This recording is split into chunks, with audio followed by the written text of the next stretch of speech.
We're here in my little office thinking about the ways of the world and what we could do to make them better.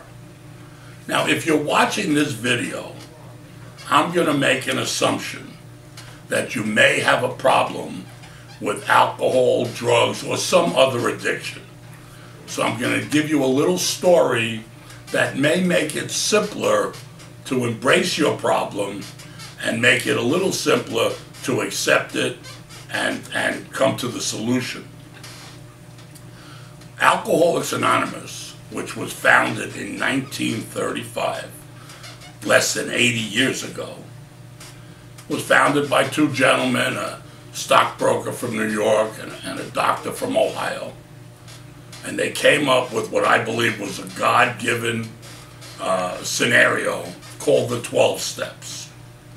The 12 Steps have changed millions upon millions of lives.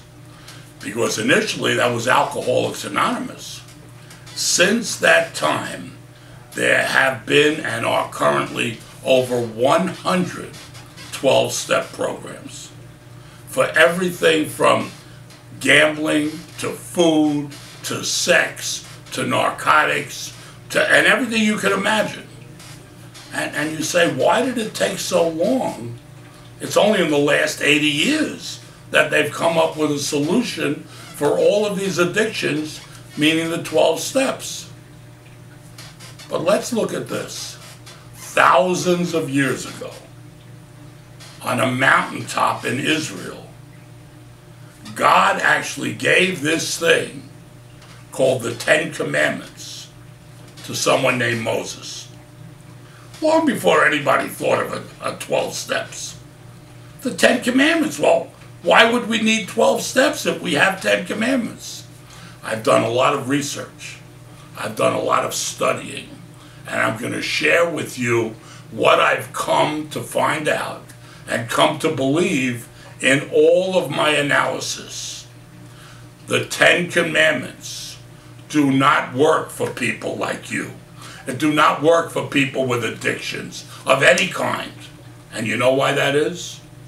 Because every one of those commandments start with, thou shalt not.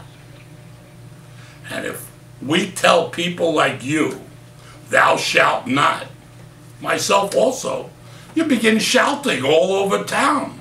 The great thing about the 12 steps, every one of them tells you what you shall do. You shall come to believe. You shall take an inventory. You shall get rid of your defects. You shall make amends. And you shall try to go and help the next suffering person. 10 Commandments were great. The 12 steps are better for people like us. God bless. Have a wonderful day.